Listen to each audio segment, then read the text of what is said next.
Cerita yang ingin saya sampaikan hari ini adalah kisah saya sendiri. Ibu mertua menampar saya di tengah acara selamatan karena saya tidak sempat memasak 29 jenis hidangan sesuai permintaannya.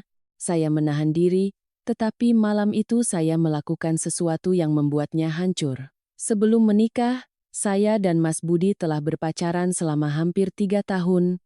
Hubungan kami begitu mesra. Apapun yang dia katakan selalu saya turuti. Saya masih ingat kalimat yang pernah diucapkannya. Nikahilah aku, Dek. Kamu hanya perlu pulang ke rumah. Ibuku akan menyayangimu seperti anak kandungnya sendiri. Mendengar kalimat itu, saya percaya. Saking percayanya, saya meninggalkan pekerjaan sebagai kepala akuntan di Jakarta, membawa koper saya pulang ke kampung di Jawa Tengah untuk menjadi menantu. Pada hari peringatan 1 tahun meninggalnya ayah mertua saya, Ibu Ratih, Ibu Mas Budi, menyuruh saya untuk menyiapkan sendiri semua hidangan selamatan di halaman. Menantu baru harus mengurus semuanya agar dilihat oleh sanak saudara. Ia berbicara dengan nada datar. Saya takut berbuat salah. Setiap melakukan sesuatu saya selalu melirik ke arahnya. Hidangan disajikan menjelang tengah hari, matahari di bulan Juli terasa begitu terik seolah ingin membakar seluruh halaman paving block. Asap dari panci sayur asem ikan patin mengepul, berbaur dengan uap panas, membuat mata perih. Saya segera menyeka keringat, lalu dengan perlahan meletakkan piring berisi ayam ingkung di atas meja. Paha ayam yang kuning mengkilap masih mengepulkan asap, di sebelahnya ada semangkuk sambal terasi dengan perasan jeruk nipis yang aromanya begitu menggugah selera. Dalam hati saya berpikir, pasti ibu akan memuji masakan saya. Tapi tidak, Ibu Rati duduk lalu langsung mengambil sepotong paha ayam dan meletakkannya di mangkuk Wulan, adik ipar saya, sambil berkata dengan nada ringan namun terasa berat seperti batu. Anak ibu memang pintar, masak apa saja rasanya pas. Beda dengan orang lain yang cuma bagus penampilannya saja. Saya tertegun, sumpit di tangan saya gemetar, sanak saudara terdiam, hanya terdengar dengungan nyamuk di telinga. Mas Budi yang duduk di samping saya hanya menunduk menatap mangkuk nasinya tanpa berkata apa-apa. Saya mencoba mengambil sepotong urap sayuran agar suasana tidak canggung.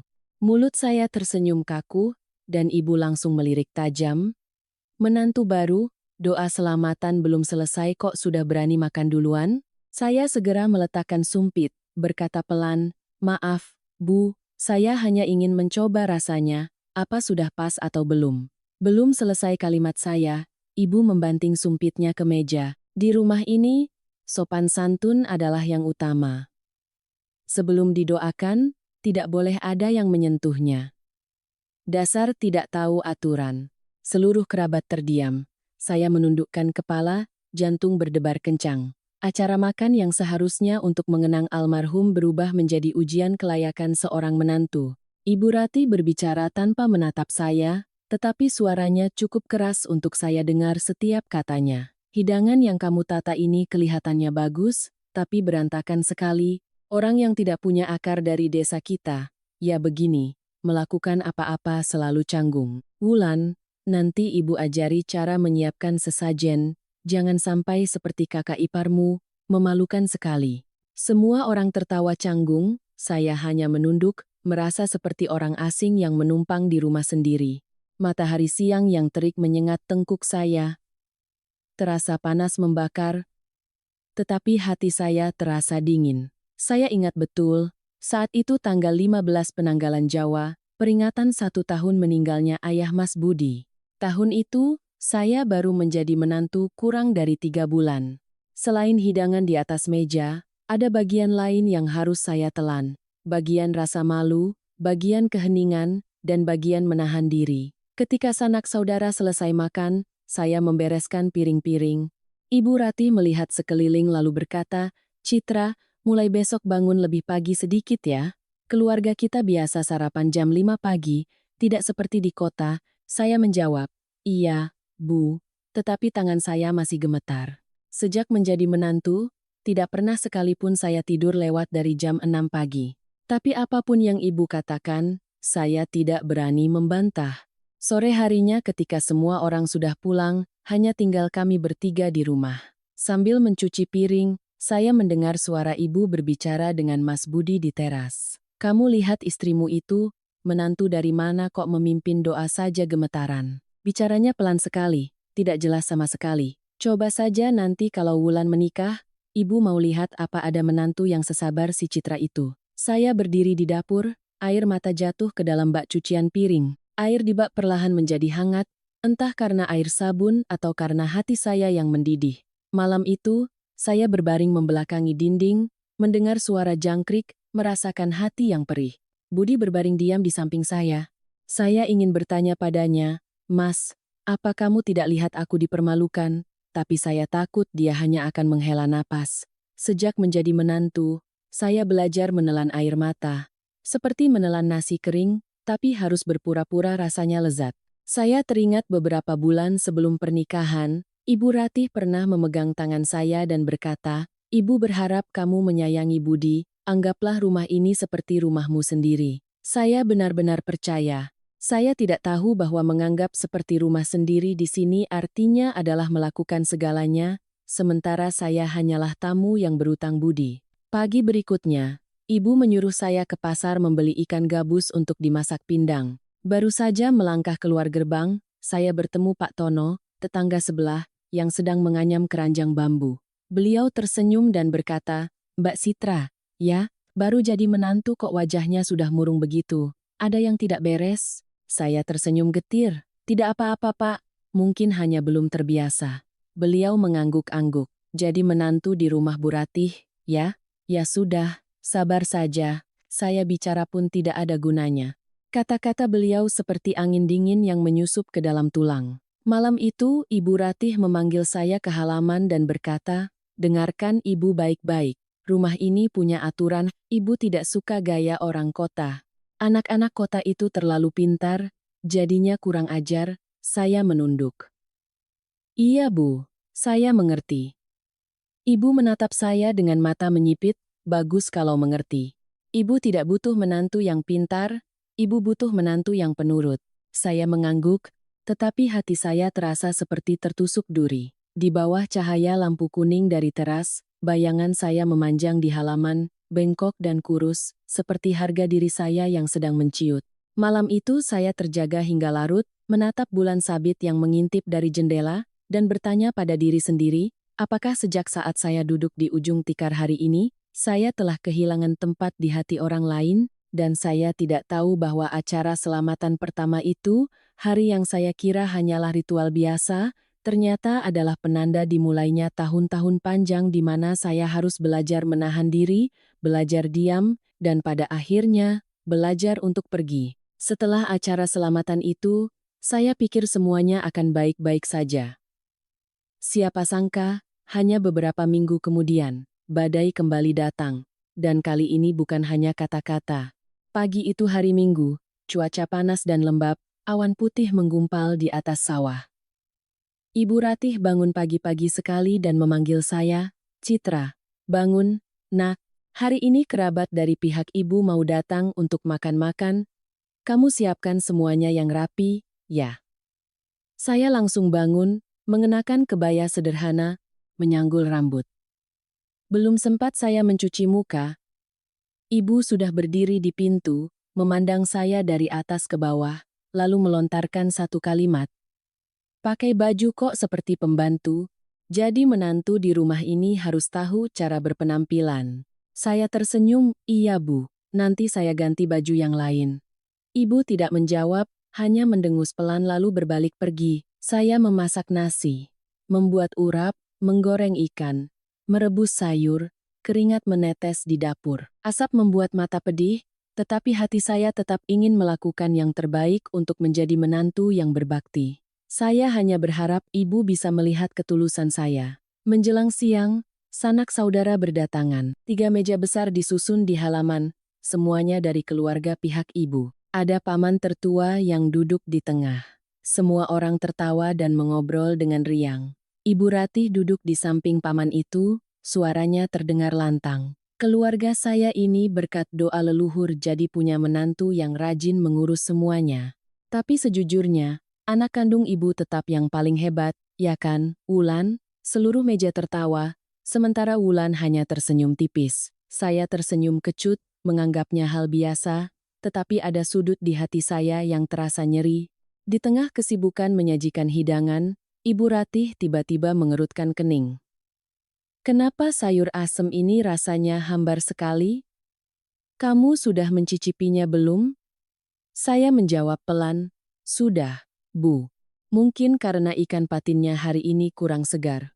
Belum selesai saya bicara, Ibu sudah melotot. Hambar karena ikannya atau karena yang memasak hambar lalu menyalahkan bahan? Masakan sesederhana ini saja tidak bisa kamu kerjakan. Semua orang saling pandang, beberapa orang mencoba mengalihkan pembicaraan. Saya menggigit bibir, tetap menjaga suara lembut, saya minta maaf, Bu. Biar saya tambahkan garam dan asam. Ibu memotong. Tidak perlu. Menantu keluarga Ratih masak seperti itu, memalukan seluruh keluarga. Lalu ia menoleh ke paman saya dan berkata, jujur saja Pak. Menantu baru ini sekolahnya tinggi tapi tidak tahu apa-apa soal urusan rumah tangga, diberitahu mertua malah membantah. Wajah saya memerah, rasanya seperti dimarahi di tengah pasar. Mas Budi yang duduk di sebelahnya diam, menggaruk kepala sambil membuang muka. Saya berharap dia mengatakan sesuatu, satu kalimat saja, Bu, jangan marahi dia lagi. Tapi dia tetap diam seperti patung. Saya menelan ludah. Iya Bu, saya akan belajar lagi. Ibu kembali berkata dengan nada sinis, belajar lagi? Selalu saja bilang begitu, sampai kapan mau belajar terus? Seluruh meja makan menjadi hening, hanya suara dengungan nyamuk yang terdengar. Saya menunduk, tiba-tiba teringat ibu kandung saya yang jauh di sana. Beliau selalu berpesan, jadi menantu itu harus banyak sabar, jangan membantah, anggap saja itu bagian dari takdirmu. Saya sudah menuruti pesannya, terus bersabar, tapi kenapa semakin saya sabar, semakin saya ditekan. Saat hidangan penutup tiba, saya menyajikan es buah. Saya meletakkan mangkuk di depan ibu dengan sedikit miring, kuah es buah tumpah sedikit ke piring. Melihat itu, wajah ibu langsung menggelap. Menantu macam apa ini? Ceroboh sekali. Lihat hidangannya jadi kotor begitu. Saya panik mengambil lap, sambil menjelaskan, maaf Bu, tadi saya tidak sengaja. Ibu tidak membiarkan saya bicara lebih lanjut.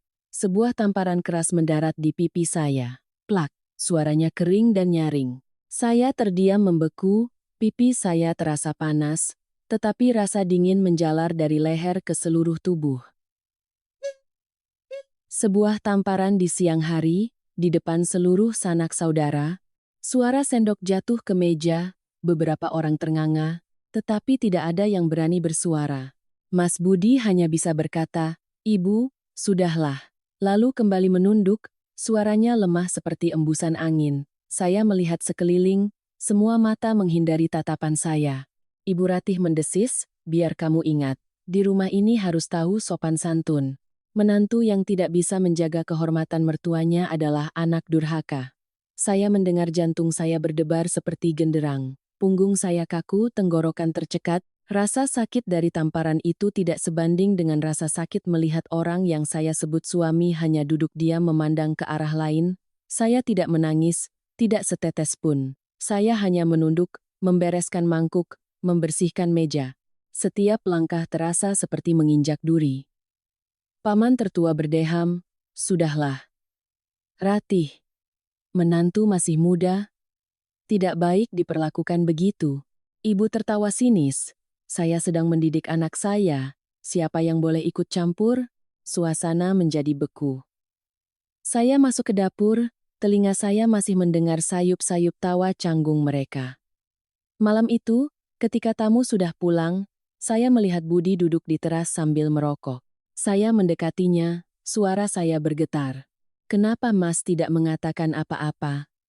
Dia menatap jauh ke depan. Ibu kan memang wataknya keras, Dek.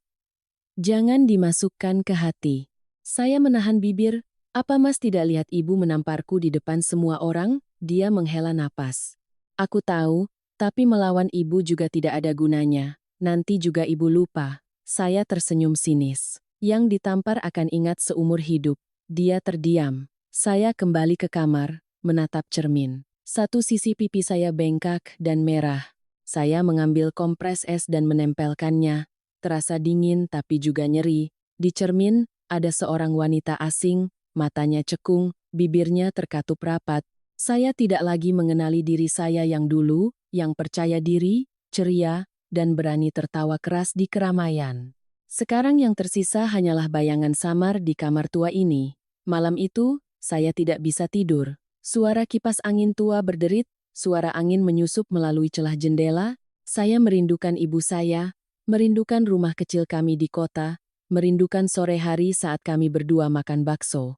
Ibu pernah berkata, anak perempuan yang menikah jauh itu seperti mempertaruhkan nasibnya pada hati orang lain.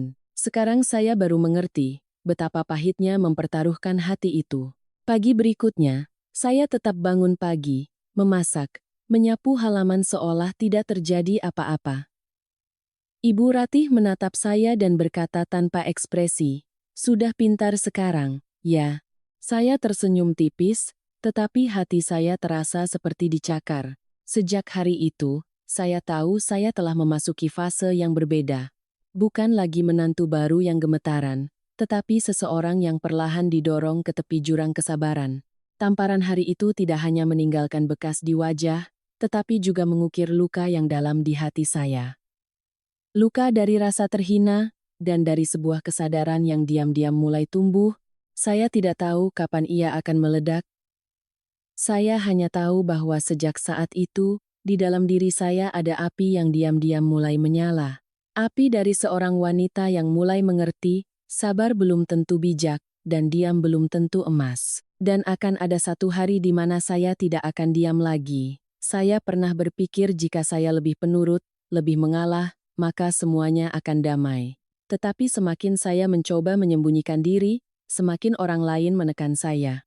Setelah tamparan di depan sanak saudara itu, saya seperti berjalan di atas tali. Takut jika tarikan napas saya yang terlalu keras pun akan membuat ibu mertua tidak senang, saya belajar berbicara pelan, berjalan tanpa suara, dan bekerja cepat hingga kadang saya lupa siapa diri saya sebenarnya.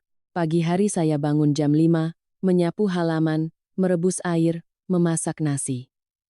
Ibu Ratih bangun setelahnya, melangkah ke teras, melihat sekeliling, lalu berkata, "Sudah bisa masak juga ya kamu? Ingat, sebelum ibu duduk di meja makan, tidak ada yang boleh makan. Mengerti?" Saya mengangguk. "Iya Bu, saya ingat." Ibu mengangguk puas. Seolah itu adalah hal yang wajar. Mas Budi berangkat kerja pagi-pagi dan baru pulang sore. Setiap hari seperti itu. Pagi saya melihatnya pergi. Malam dia pulang, selesai makan, lalu pergi ke warung kopi di ujung gang untuk duduk bersama teman-temannya.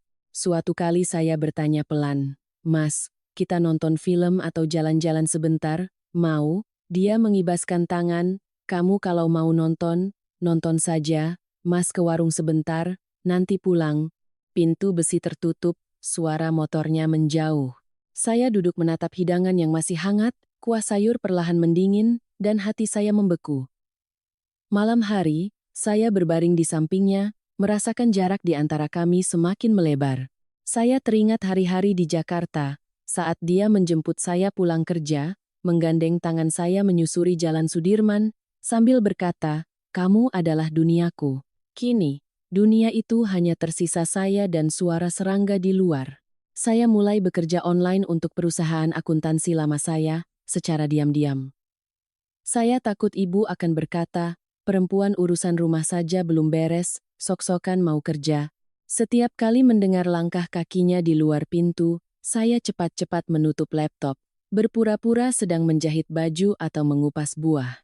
Suatu kali, ibu membuka pintu tiba-tiba dan melihat saya sedang menulis di buku.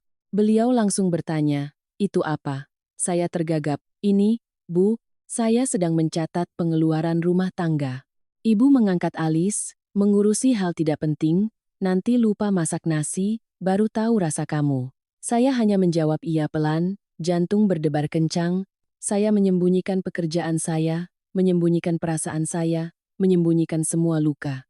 Semuanya saya telan sendiri, takut jika diutarakan hanya akan menambah masalah. Suatu kali saya menulis buku harian, tidak sengaja tertinggal di atas meja, dan ibu membacanya. Malam itu, beliau berkata, Menantu di rumah ini berani mengeluh tentang mertua, ya? Menulis semua keburukan keluarga ini, kamu pikir kamu siapa? Saya gemetar dan berkata pelan, saya hanya menulis untuk melegakan hati, Bu. Tidak ada maksud apa-apa. Ibu membentak. Menulis itu sama saja dengan menjelek-jelekkan. Perempuan pintar itu menjaga mulut dan tulisannya. Saya terdiam, dan sejak itu saya tidak pernah menulis lagi. Hari demi hari, saya mengubah diri menjadi tak terlihat di rumah saya sendiri. Suatu kali, Wulan, adik ipar saya, pulang bermain terlambat dan menjatuhkan barang di halaman. Saya membungkuk untuk membantunya. Ibu Ratih keluar, tanpa bertanya apa-apa, langsung memarahi saya, Citra, kamu di rumah tidak bisa menjaga anak saya sampai jatuh, kamu yang tanggung jawab ya. Saya menahan air mata. Iya Bu, saya minta maaf. Setelah ibu pergi, Wulan berbisik di telinga saya, kakak ipar sabar sekali. Coba kalau ibu bertemu Mbak Maya dulu, pasti sudah dilawan. Saya tersenyum getir, mungkin kakak tidak bisa melawan. Wulan mengangkat bahu, sambil berjalan pergi dia berkata, kalau tidak bisa melawan, ya terima saja. Kalimat itu seperti sayatan pisau di hati. Saya yang begitu kompeten di dunia kerja, kenapa di rumah ini menjadi begitu canggung dan lemah? Suatu kali saya mencoba berbicara terus terang dengan Mas Budi. Mas, rasanya hidup seperti ini terus tidak baik. Aku dan ibu selalu bertentangan, bagaimana kalau kita pindah rumah? Dia mengangkat kepala. Pindah rumah? Kamu ngomongnya gampang. Ibu sendirian, siapa yang merawat? Lagi pula, kata orang, suami istri yang baru menikah lalu pindah rumah itu namanya durhaka. Saya menghela napas, tapi ibu kan tidak kekurangan orang yang merawat, sementara aku sudah terlalu lelah. Dia membentak pelan, kamu jangan membanding-bandingkan dirimu dengan ibuku. Ibu yang melahirkanku, jasanya tak terhingga. Saya tertawa getir. Lalu istrimu ini kamu anggap apa? Dia berbalik, sudah, jangan bicara lagi. Saya menatap punggungnya, melihat dengan jelas jarak yang semakin besar. Malam itu, saya duduk di halaman dekat pohon pisang, mendengar suara kodok bersahutan, teringat pada orang tua saya. Sejak menjadi menantu, saya jarang berani menelepon ke rumah. Setiap kali menelepon, ibu saya selalu bertanya, "Nak, kamu sehat? Mertuamu sayang sama kamu?" Saya takut ibu khawatir, jadi setiap kali saya selalu menjawab, sayang sekali Bu, lalu menutup telepon dan menangis dalam diam. Saya menyembunyikan diri begitu rapat hingga kadang saya sendiri tidak tahu siapa yang sedang saya bohongi. Membohongi ibu, suami, atau diri sendiri. Suatu kali, perusahaan lama saya mengirimkan penghargaan karyawan terbaik yang bekerja dari jarak jauh. Saya sangat senang tapi tidak berani memamerkannya. Saya menyimpan piagam itu di laci lemari pakaian, sesekali mengeluarkannya untuk dilihat secara sembunyi-sembunyi. Piagam itu berkilauan, sementara saya semakin meredup. Hingga suatu sore saat hujan gerimis, saya sedang mengupas labu di teras ketika Pak Tono, tetangga sebelah, mampir dan memberikan sekantong mangga. Mbak Citra, makan sedikit biar segar. Kelihatannya Mbak kurus sekali. Saya tersenyum. Terima kasih, Pak. Beliau menatap saya sejenak lalu berbisik, kalau ada apa-apa, jangan ditahan terus. Hidup perempuan itu, sabar ada batasnya. Saya terdiam, mendengar kalimat itu hati saya tercekat. Malam itu saya melihat ke halaman, bulan sabit menggantung di langit. Tiba-tiba saya berpikir, saya sudah terlalu lama terbiasa menyembunyikan diri. Menyembunyikan kebahagiaan, menyembunyikan rasa sakit, menyembunyikan impian untuk menjadi diri sendiri. Tetapi saya juga tahu, tidak ada yang bisa bersembunyi selamanya. Suatu hari nanti, ketika tetes air terakhir tumpah dari gelas, saya tidak akan punya kekuatan lagi untuk menahan diri. Dan saya punya firasat, hari itu tidak akan lama lagi. Sejak ditampar di depan sanak saudara, sepertinya tidak ada lagi di rumah yang menganggap saya sebagai orang dewasa. Setiap pekerjaan yang saya lakukan selalu diawasi, selalu dicari kesalahannya. Tetapi saya tetap menggigit bibir, berpikir bahwa satu kali mengalah akan membawa 9 kebaikan. Siapa sangka, semakin saya mengalah, kata-kata mereka semakin tajam seperti pisau. Bulan itu, keluarga kami mengalami beberapa kemalangan. Sapi milik paman, kakak Ibu Ratih, sakit lalu mati. Kemudian paman tertua di keluarga mengalami stroke dan harus dibawa ke rumah sakit. Sanak saudara mulai bergosip, sejak menantu baru itu datang, sial terus datang berturut-turut. Suatu sore, saat saya sedang menjemur pakaian di halaman, Ibu Ratih memanggil, "Citra, masuk sini, Ibu mau bicara." Suaranya rendah namun tajam seperti pisau. Saya mencuci tangan dan masuk ke dalam rumah, hati saya berdebar. Ibu duduk di tengah rumah di samping Wulan dan dua orang kerabat. Asap dupa dari altar mengepul, suasananya terasa berat. Ibu menatap lurus ke arah saya, "Kamu sudah di rumah ini lebih dari setengah tahun." Ibu lihat, sial terus datang. Pohon mangga di depan rumah layu, ayam betina kesayangan ibu mati. Sekarang sapi paman juga mati. Ibu mau tanya, "Apa kamu yang membawa sial ke sini?" Saya tertegun, bingung. "Saya tidak berani, Bu. Mungkin hanya kebetulan saja." Ibu memukul meja dengan keras. "Kebetulan? Seluruh keluarga ini baik-baik saja. Baru setelah kamu datang, masalah mulai muncul." Ibu bilang sejujurnya, "Kamu introspeksi diri sana. Orang yang punya aura berat, dimanapun dia berada, pasti membawa sial." Tenggorokan saya tercekat, kata-kata ibu seperti cambukan yang menghantam hati. Wulan yang duduk di sebelahnya pura-pura berkata pelan, "Ibu, jangan begitu, kasihan Kak Citra." Ibu menoleh ke putrinya. "Kamu tidak tahu apa-apa."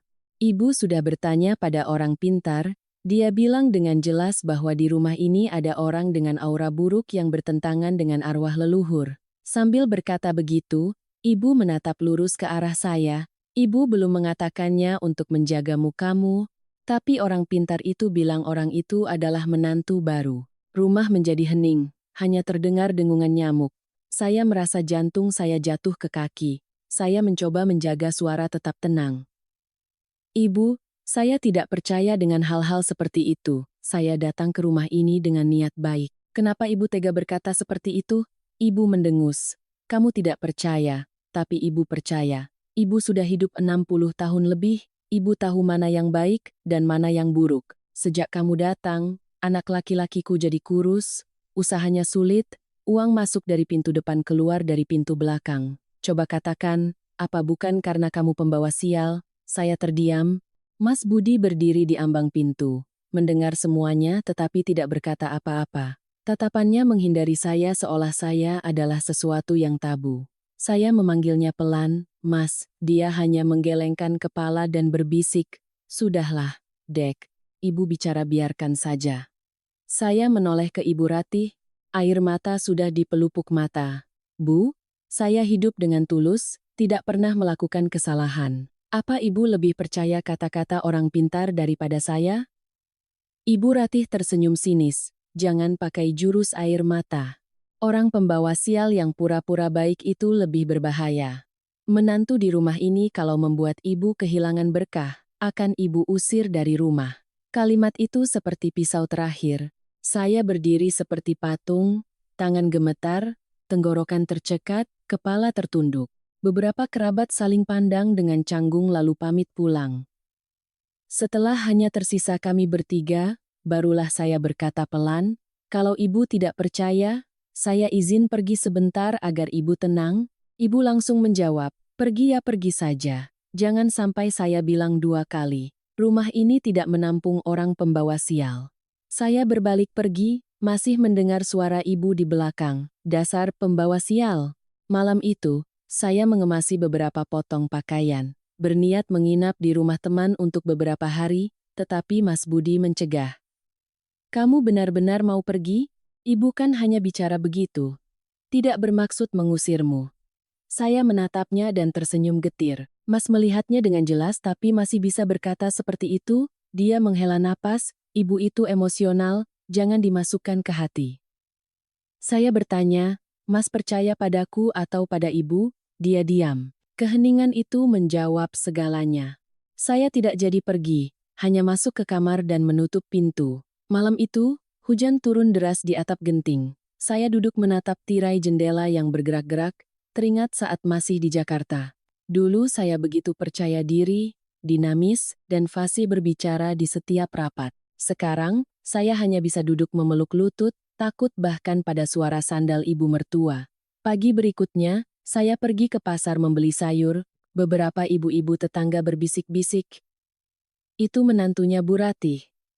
Ya, katanya auranya berat sampai membuat sapi pamannya mati. Saya mendengar lagi, katanya Bu Ratih ke orang pintar dan ramalannya tepat, makanya dia marah besar. Saya mempercepat langkah, pura-pura tidak mendengar, tetapi hati saya hancur. Gosip di desa menyebar secepat angin, hanya dalam beberapa hari seluruh kampung sudah tahu. Sore harinya, saya mencuci pakaian dalam diam, tangan gemetar karena lelah. Ibu Ratih masih mondar-mandir, suaranya sinis.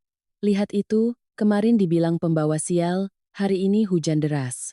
Rumah ini tidak pernah ada angin ribut seperti ini. Saya mengatupkan bibir, tidak menjawab.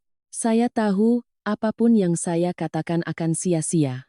Saya hanya berpikir, jika saya tidak cukup kuat untuk melawan, setidaknya saya harus cukup waras untuk tidak mempercayai kata-kata beracun itu. Tapi berkata adalah satu hal, menahannya adalah hal lain. Malam itu saya demam, tubuh saya panas, kepala pusing. Saya memanggil pelan, "Mas Budi, aku tidak enak badan." Dia bangun, menyentuh dahi saya, dan panik. "Panas sekali, Bu, Citra demam." Ibu Ratih masuk dari luar, menatap saya lalu berkata dingin, "Pasti dia sedang dihukum leluhur. Sudah ibu bilang. Aura buruk di rumah ini, siapa yang bisa tenang?" Mas Budi hendak membantah. "Bu, jangan bicara begitu lagi. Biar Budi antar ke puskesmas." Ibu mengibaskan tangan. "Dia sakit apapun, tanggung sendiri. Keluarga ini tidak mau terlibat." Saya terbaring di sana, tubuh gemetar. Mas Budi membawa saya ke puskesmas malam itu, hujan masih turun deras. Saya melihat melalui kaca mobil, bayangan saya terpantul, pucat dan lemah seperti orang lain. Saya berpikir dalam hati, mungkin saya memang sudah tidak lagi menjadi bagian dari tempat ini. Tetapi saat itu saya masih belum berani pergi. Sebagian karena kasihan pada Mas Budi, sebagian karena keyakinan bodoh bahwa suatu hari nanti ibu akan mengerti hati menantunya. Saya tidak tahu bahwa keyakinan itu akan membuat saya membayar harga yang mahal. Karena sejak malam saya disebut pembawa sial, harga diri saya telah retak, dan hanya butuh satu benturan kecil lagi untuk hancur berkeping-keping. Cerita tentang menantu pembawa sial menyebar ke seluruh kampung tak lama kemudian. Setiap kali saya ke pasar, ibu-ibu penjual sayur melirik saya, berbisik satu sama lain, lalu pura-pura tersenyum. Saya berpura-pura tuli, fokus memilih sawi, tetapi hati saya terasa seperti tertusuk duri. Ibu Ratih tetap seperti biasa, bicaranya sinis, setiap hari semakin mencari-cari kesalahan. Setiap makan, beliau selalu menemukan alasan untuk mengkritik, kadang karena sumpit tidak tertata rapi, kadang karena sayur yang hambar seperti air hujan. Saya tidak punya tenaga lagi untuk bereaksi, hanya bisa diam dan mengerjakan. Hingga pada hari peringatan meninggalnya kakek buyut dalam silsilah keluarga, keadaan benar-benar berubah. Peringatan kakek buyut adalah acara terbesar dalam setahun bagi keluarga besar suami. Seluruh keluarga berkumpul, bahkan yang merantau jauh pun pulang. Ibu Ratih ditugaskan sebagai penanggung jawab utama karena beliau adalah menantu tertua. Tentu saja saya harus membantu, meskipun saya hanya ingin bersembunyi. Pagi itu, di bulan Desember, cuaca dingin, embun menutupi jalan setapak. Saya bangun saat hari masih gelap, merebus air, mencuci daun pisang, memasak ketupat, merebus ayam. Ibu Ratih mondar-mandir mengawasi seperti seorang mandor. "Tumpengnya kok miring begitu? Tidak takut kakek buyut pulang dan mengomel?" "Iya Bu, akan saya perbaiki." "Kamu perbaiki apa saja selalu rusak." Suara ibu terus seperti itu dari pagi hingga menjelang siang. Saya menahan diri, hanya takut melakukan kesalahan lagi. Ketika sanak saudara berdatangan, halaman rumah penuh sesak. Semua orang memuji hidangan yang disajikan. Ibu Ratih berdiri di samping, wajahnya dingin. Saya sedang membungkuk membersihkan altar ketika mendengar suara seseorang dari gerbang. "Permisi, saya Maya, ingin mendoakan kakek buyut. Saya menoleh. Itu Mbak Maya, mantan menantu di keluarga ini, istri dari sepupu Mas Budi. Dulu katanya dia diusir dari rumah karena melawan mertuanya. Setelah itu dia merantau ke kota, dan sekarang kabarnya sudah sukses. Sudah bertahun-tahun saya tidak melihatnya pulang. Ibu Ratih terkejut sejenak, suaranya menjadi dingin. Untuk apa kamu masih menunjukkan wajahmu di sini? Mbak Maya tersenyum sinis, tangannya memegang seikat bunga krisan putih yang segar. Saya pulang untuk mendoakan kakek, bukan untuk mengunjungi siapa-siapa. Suasana menjadi kaku, seluruh keluarga terdiam. Saya menatapnya, seorang wanita bertubuh kurus, rambut disanggul tinggi, mengenakan kebaya coklat sederhana, matanya tenang namun tajam seperti pisau. Dia berjalan lurus, meletakkan bunga di altar, berdoa sejenak, lalu menoleh ke arah saya yang sedang sibuk di dekat meja makan. Kamu menantu baru di rumah ini? Saya mengangguk pelan, menjawab, iya, Mbak, saya Citra. Dia menatap saya sejenak lalu tersenyum ramah. Kamu mirip saya waktu dulu, suka menunduk. Ibu Ratih mengerutkan kening. Jangan bicara sembarangan, itu masa lalu. Mbak Maya tersenyum sinis. Sudah berlalu, atau masih terulang pada orang lain? Kalimat itu membuat seluruh halaman hening. Ibu Ratih sedikit gemetar, suaranya kaku, saya tidak punya waktu untuk berdebat. Mbak Maya melanjutkan dengan perlahan, saya tidak berniat berdebat, hanya ingin mengingatkan ibu satu hal. Dulu ibu pernah menampar saya di depan altar, mengatakan saya kurang ajar pada mertua. Sekarang saya dengar, ibu juga menampar menantu di depan sanak saudara. Apa ibu menganggap itu sebagai tradisi keluarga ini? Wajah Ibu Ratih memucat. Kamu bicara yang sopan. Mbak Maya tersenyum, suaranya tenang. Saya bicara jujur. Dalam hidup ini, jika suami berani menampar istri, mertua berani memarahi menantu di depan umum, maka keluarga itu akan kehilangan berkahnya. Saya berkata begini, bagaimana menurut ibu? Beberapa kerabat saling pandang, terdengar bisik-bisik. Paman tertua mengangguk, bicara begitu ada benarnya juga. Sudahlah, masalah internal keluarga semua sudah tahu, nanti saja diselesaikan. Saya berdiri terpaku. Untuk pertama kalinya, ada orang yang berani menyuarakan apa yang saya sembunyikan di hati selama ini. Mbak Maya menoleh ke arah saya, tatapannya hangat. Adik, jangan biarkan orang berpikir sabar itu lemah. Sabar harus disertai dengan akal. Kalau sabar tapi membiarkan diri diinjak-injak, sengsara seumur hidup. Saya menggigit bibir, air mata tak terbendung. Dia meletakkan tangannya di bahu saya dan berbisik, waktu saya diusir, saya pikir dunia runtuh. Siapa sangka, setelah keluar dari rumah ini, langit baru terasa cerah. Kemudian dia pamit kepada semua orang dan pergi. Ibu Ratih menatap kepergiannya, wajahnya masih memerah, tetapi tidak bisa berkata apa-apa, seluruh halaman hening. Sore itu, saat membereskan meja makan, di dalam hati saya terus terngiang kata-kata Mbak Maya.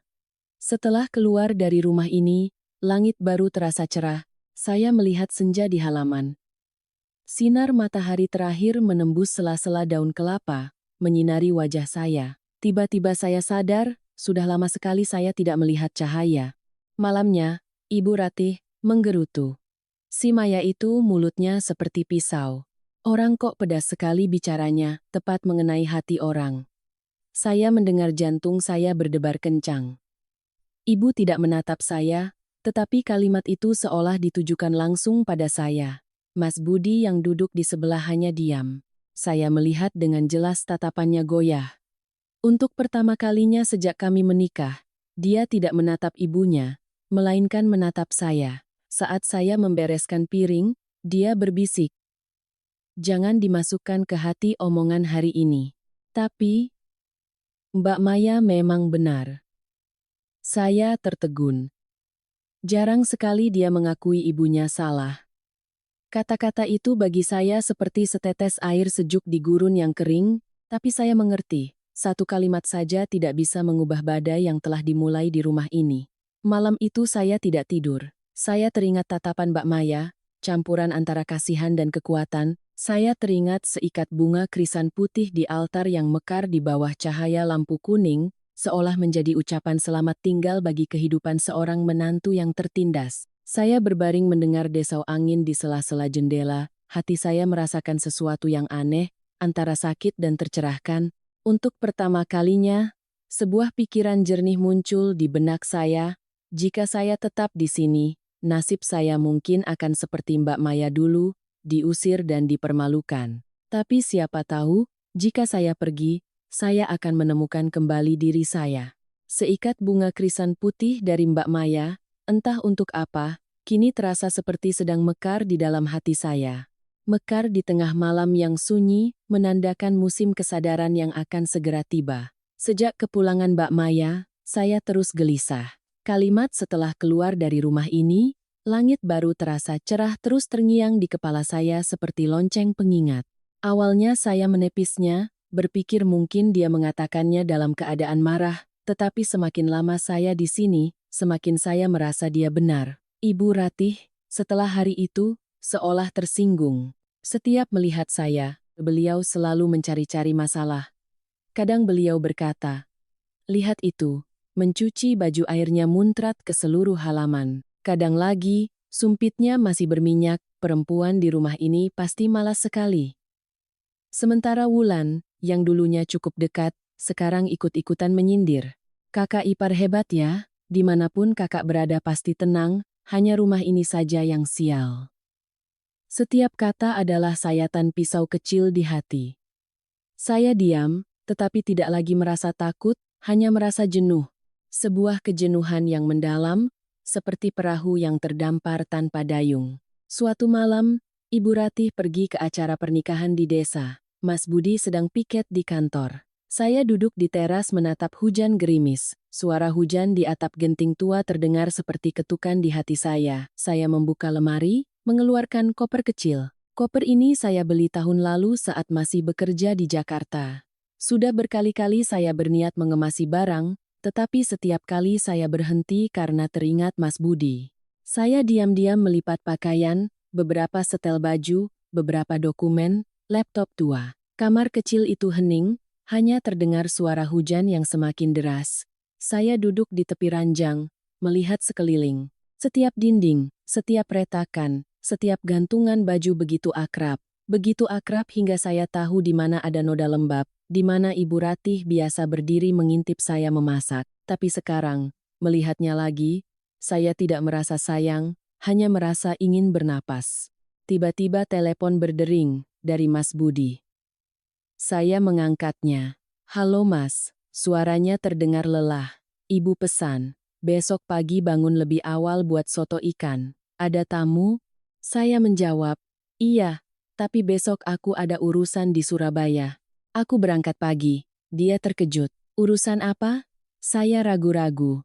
"Aku dapat pekerjaan baru, perusahaan lama memanggilku kembali." Dia diam beberapa detik, lalu berkata pelan, "Terserah kamu." Suaranya acuh tak acuh seperti orang asing. Saya tersenyum sedih. Di tengah suara hujan yang semakin deras, saya menulis beberapa baris surat dan meninggalkannya di atas meja. "Bu, terima kasih atas kesempatan menjadi menantu Ibu. Meskipun saya tidak cukup terampil untuk disayangi, saya pergi bukan untuk lari, tapi untuk menemukan kembali napas saya." Saya melipat surat itu dan meletakkannya di samping vas bunga krisan putih yang ditinggalkan Mbak Maya. Bunganya sudah layu, tetapi masih ada aroma samar. Sekitar jam 10 malam, saya menarik koper ke halaman. Hujan deras, angin menderu melalui rumpun bambu. Saya memakai jas hujan, mengenakan topi keping, dan menuntun motor tua saya keluar gerbang. Pak Tono, tetangga sebelah, sedang duduk di teras sambil merokok. Melihat saya, beliau bertanya, "Mbak Citra, mau kemana malam-malam begini?" Saya tersenyum. "Iya Pak, mau ke terminal, ada urusan." Beliau menatap saya sejenak, lalu mengangguk. "Ya sudah, pergilah kalau itu membuatmu tenang. Ada tempat yang kalau ditinggali terus-menerus hanya membuat lelah." Saya berterima kasih padanya, lalu melaju pergi. Jalanan desa becek, air hujan menyiprat hingga ke pakaian. Di kedua sisi jalan, cahaya lampu remang-remang terpancar dari rumah-rumah yang tertutup rapat. Hati saya terasa antara takut dan lega. Untuk pertama kalinya setelah sekian lama, saya bisa memutuskan sesuatu untuk diri saya sendiri. Sampai di kota kabupaten, saya berhenti di sebuah warung kopi kecil di dekat terminal, memesan segelas teh jahe. Pemilik warung melihat saya basah kuyup dan bertanya, "Mbak mau pergi jauh?" Saya mengangguk, "Iya Bu, mau ke Surabaya." Beliau tersenyum, "Hujan-hujan begini kok nekat pergi." Saya menatap keluar dan tersenyum getir, "Tetap di sini lebih sengsara Bu." Bus malam berangkat hampir tengah malam. Saya duduk di kursi belakang memeluk koper. Di luar hujan menerpa kaca jendela.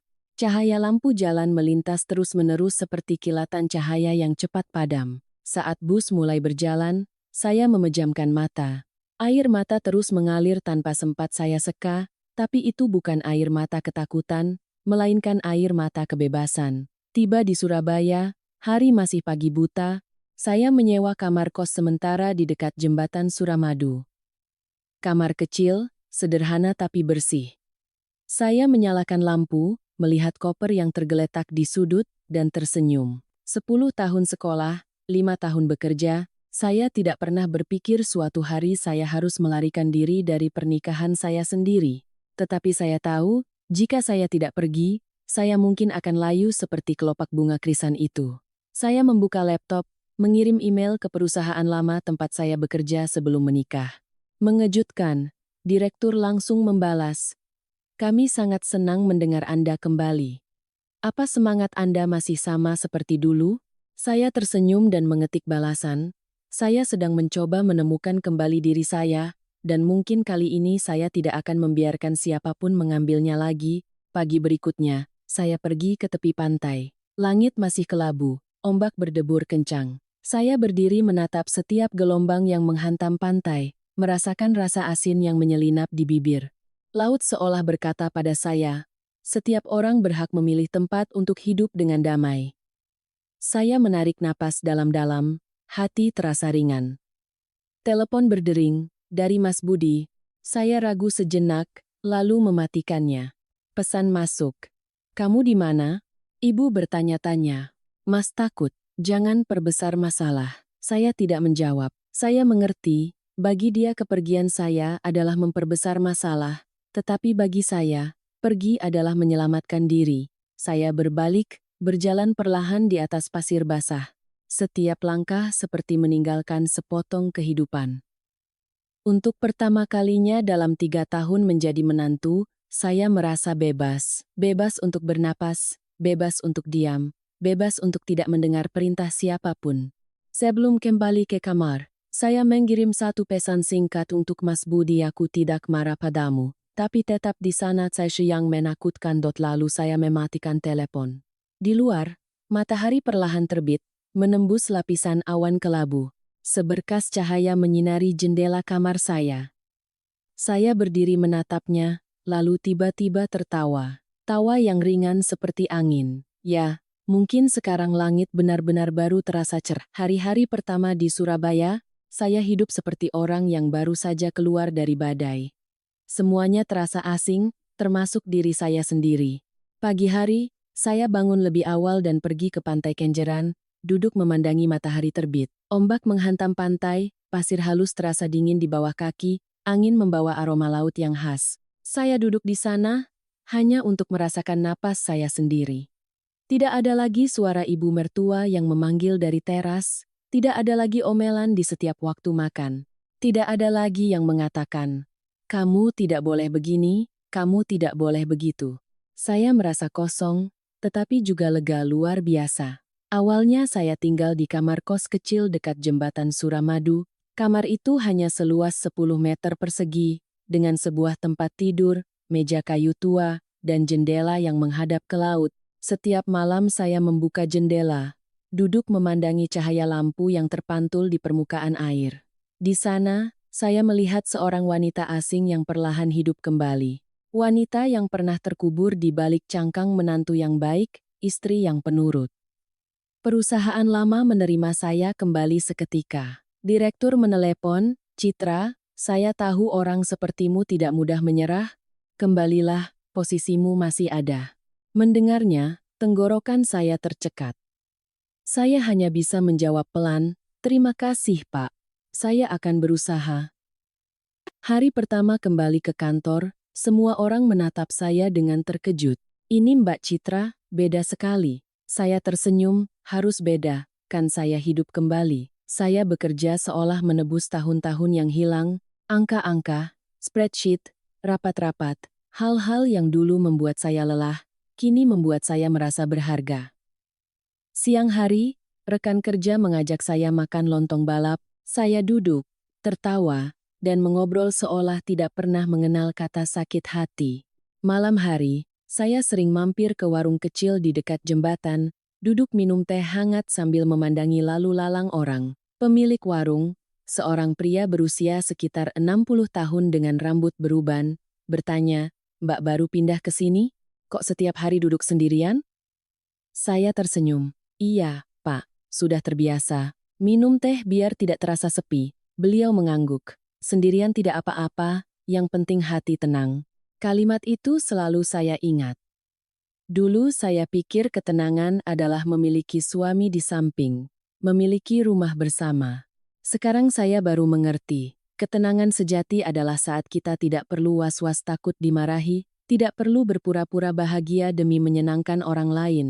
Suatu pagi, perusahaan mengadakan rapat besar dengan mitra dari Jepang. Tiba-tiba direktur meminta saya untuk presentasi menggantikan sekretarisnya yang terjebak macet. Saya panik. "Pak, saya sudah lama tidak berbicara di depan umum." Beliau tersenyum, "Dulu kamu bisa, kenapa sekarang takut?" Saya berdiri, menarik napas dalam-dalam. Saat slide pertama muncul, tangan saya masih gemetar, tetapi mulut saya mulai berbicara dengan lancar dan percaya diri.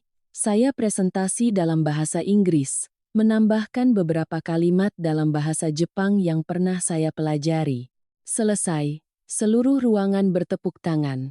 Seorang direktur dari Jepang menghampiri dan menjabat tangan saya. "Presentasi Anda sangat menginspirasi. Saya suka cara Anda menangani masalah." Saya menunduk berterima kasih, hati saya bergetar, bergetar karena bahagia, bukan karena takut.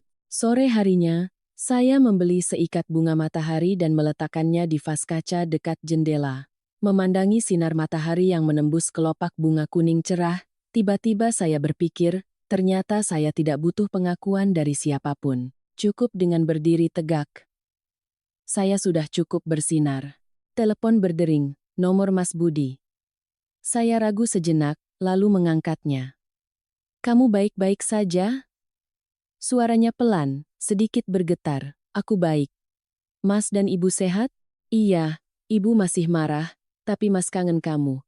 Saya diam sejenak, lalu menjawab, "Mas kangen aku, atau kangen kebiasaan ada yang memasakkan nasi?" Di seberang sana hening sejenak, lalu dia berkata, "Maafkan Mas, Mas tidak cukup berani untuk melindungimu." Saya tersenyum tipis, "Tidak apa-apa, aku tidak menyalahkanmu. Tapi aku tidak bisa kembali, tinggal di sana lebih menakutkan." Saya menutup telepon, hati saya tenang bisyek legarip. Malam itu, saya duduk sendirian di dekat jendela, memandangi kota yang gemerlap. Saya memutar lagu lama, lagu yang dulu disukai Mas Budi. Tapi sekarang setiap nadanya terdengar berbeda, tidak lagi membangkitkan kesedihan, hanya kenangan. Hari-hari berikutnya, saya bekerja keras. Perusahaan berkembang pesat. Saya dipromosikan menjadi direktur keuangan, jabatan yang pernah saya lepaskan saat menikah. Saat acara pelantikan, saya mengenakan setelan blazer berwarna krem, rambut disanggul tinggi, memakai sepasang anting mutiara kecil. Melihat diri saya di cermin, saya berbisik, "Selamat datang kembali, Citra." Saya melangkah ke aula, lampu sorot menyala, seluruh karyawan bertepuk tangan. Direktur memperkenalkan saya. "Ini adalah Ibu Citra Wulandari, seorang wanita yang tidak hanya ahli di bidangnya, tetapi juga tangguh. Kami bangga memilikinya." Saya menunduk berterima kasih.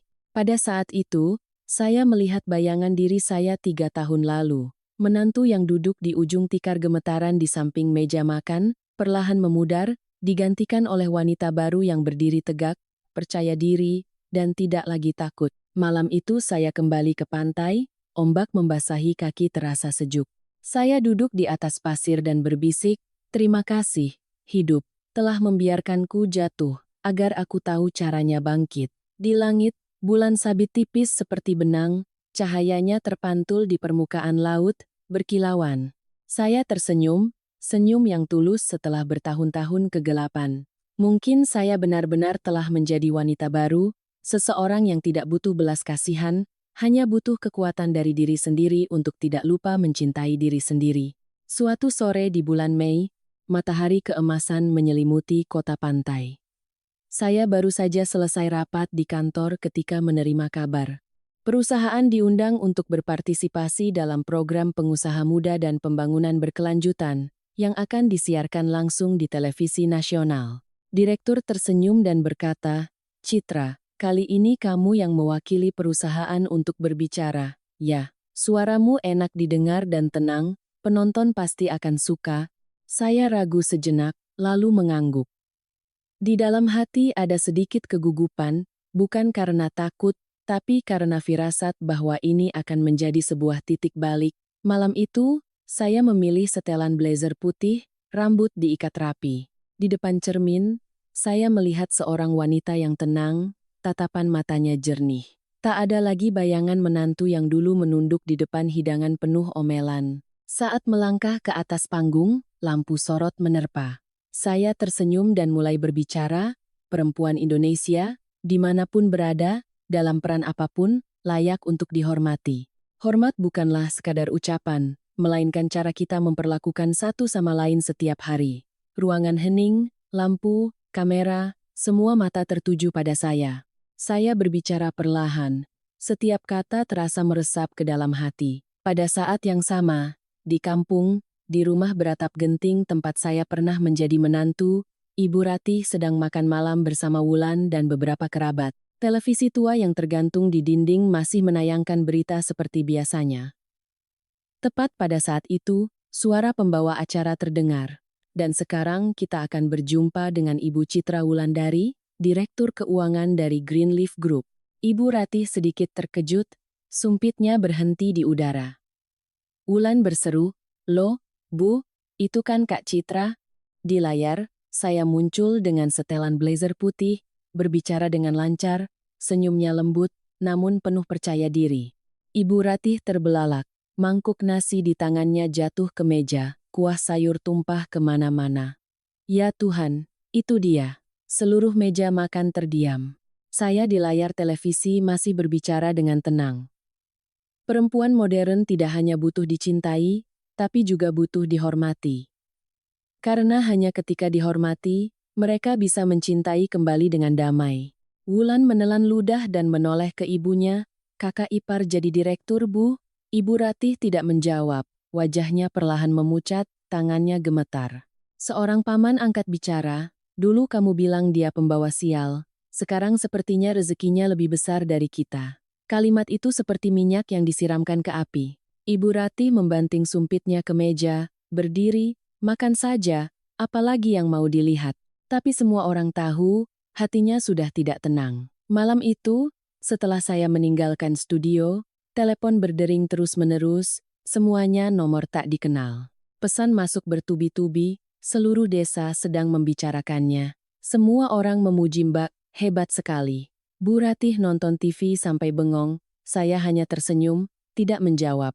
Saya tidak perlu membuktikan diri lebih baik dari siapapun, saya hanya ingin hidup sesuai dengan nilai yang saya miliki. Tapi hidup memang aneh. Ketika kita berhenti mencoba membuktikan, kebenaran akan berbicara dengan sendirinya. Malam itu saya berdiri di balkon, memandangi lalu lintas di bawah jembatan Suramadu, kota yang gemerlap oleh cahaya. Saya menyeruput teh hangat, mendengar telepon berdering lagi, kali ini, nomor Mas Budi. Saya terdiam sejenak, lalu mengangkatnya. "Dek, Ibu sudah nonton TV." Saya tersenyum tipis, "Oh ya, Ibu sehat?" Dia diam, lalu berkata, "Ibu bilang tidak menyangka kamu bisa jadi seperti ini." Saya menjawab pelan, orang hanya tidak menyangka ketika mereka tidak pernah percaya. Di seberang sana hening. Beberapa saat kemudian, dia berbisik, "Mas minta maaf. Apa kamu masih marah?" Saya menatap jauh, suara saya tenang. "Marah untuk apa? Setiap orang memilih jalan hidupnya sendiri. Aku memilih kebebasan, sedangkan Mas memilih diam." Lalu saya menutup telepon dengan lembut. Malam itu, saya membuka laptop dan menonton ulang siaran tadi. Melihat citra diri saya di layar, saya tidak hanya melihat diri saya sendiri, tetapi juga semua perempuan yang pernah diremehkan, yang pernah dirampas suaranya. Saya tersenyum dan berbisik, tidak perlu mengalahkan siapapun, cukup mengalahkan rasa takut di dalam diri sendiri. Sementara di kampung, rumah tempat saya pernah menjadi menantu kini sunyi senyap. Ibu Ratih duduk sendirian, tangannya gemetar memegang cangkir teh. TV masih menyala, tetapi tidak ada yang berbicara.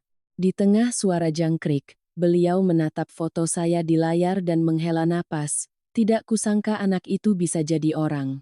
Wulan duduk di sebelahnya dan berbisik, pasti kakak juga kerja keras sekali baru bisa seperti itu.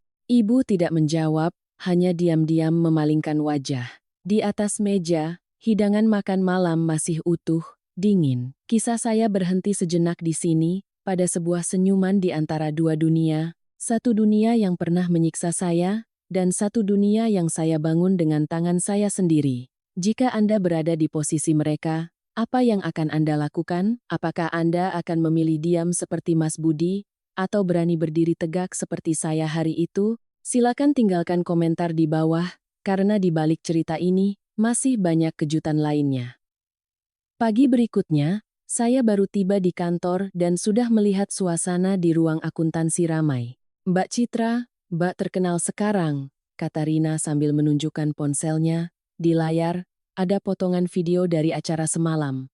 Di kolom komentar, ratusan orang membagikan, menyukai, dan menulis, perempuan seperti ini baru patut dikagumi.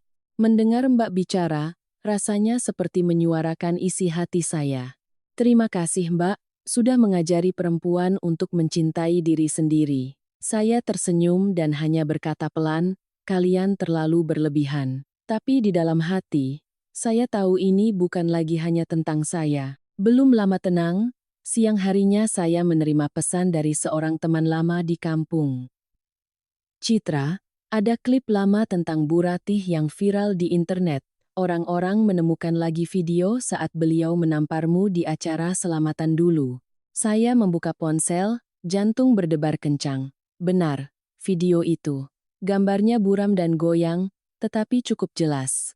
Adegan Ibu Ratih mengangkat tangan dan menampar, suara bisik-bisik kerabat, dan gambar saya yang berdiri kaku di tengah halaman dengan wajah memerah. Di bawah klip, ribuan komentar, ya Tuhan, mertua macam apa ini, menampar menantu di tengah acara keluarga. Apa ibu ini sudah nonton klip Mbak Citra bicara?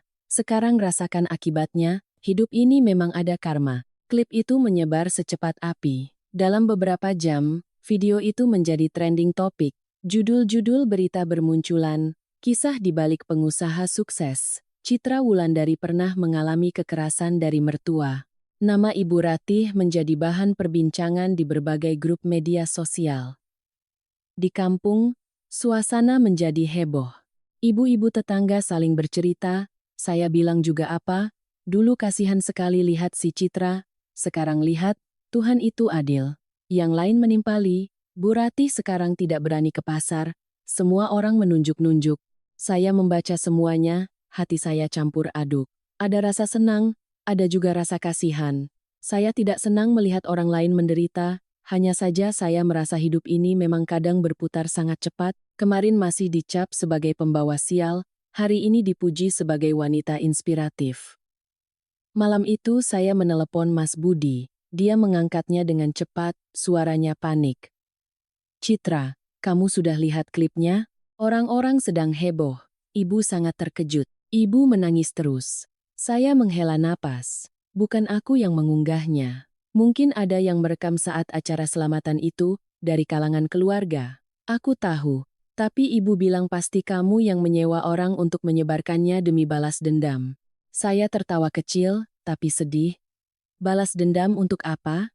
Aku sedang sibuk menjalani hidup baruku. Di seberang sana hening, saya mendengar suaranya menghela napas, lalu berbisik, aku minta maaf, sungguh minta maaf. Saya menjawab perlahan, setiap kali Mas selalu minta maaf, tapi tidak pernah berani melakukan apapun untuk mengubah keadaan. Permintaan maaf tanpa tindakan hanya cara Mas untuk menenangkan diri sendiri. Saya menutup telepon. Di kamar kecil itu, saya duduk memandangi bayangan saya di kaca jendela. Cahaya lampu jalan memantulkan dua wajah, Citra yang dulu menunduk pasrah, dan Citra yang sekarang berdiri tegak menatap ke depan. Saya tahu, kedua orang itu tidak akan pernah bertemu lagi. Sementara itu, di kampung, rumah Ibu Ratih seperti diterpa badai. Pagi-pagi, beberapa kerabat datang bertanya. Ada yang bersimpati, ada yang mengejek. Bu Ratih, lihatlah, media sosial sekarang ganas sekali. Orang-orang menghujat ibu habis-habisan. Ibu Ratih pucat pasi, tangannya gemetar memegang cangkir. Ya Tuhan, aku tidak tahu apa-apa. Siapa yang merekam itu? Kenapa nasibku jadi begini? Wulan menangis. Ibu, sudahlah jangan dibaca lagi. Mereka menghina kita dengan kata-kata kasar. Ibu hanya menghela napas, lalu menelungkupkan wajah ke tangannya. Sejak itu Ibu Ratih tidak berani ke pasar. Setiap kali keluar rumah, orang-orang menunjuk dan berbisik. Itu mertua yang terkenal itu, kan? Yang menampar menantunya sampai jadi CEO. Hebat ya? Hidup ini memang cepat sekali balasannya. Mendengarnya, ibu hanya bisa memalingkan wajah. Kehormatan yang dulu ia gunakan untuk menekan orang lain, kini menjadi sesuatu yang membuatnya tidak berani menatap siapapun. Malam itu saya menerima pesan dari nomor tak dikenal. Mbak Citra, bisakah Mbak menghapus klip itu? Saya Wulan, adiknya Mas Budi.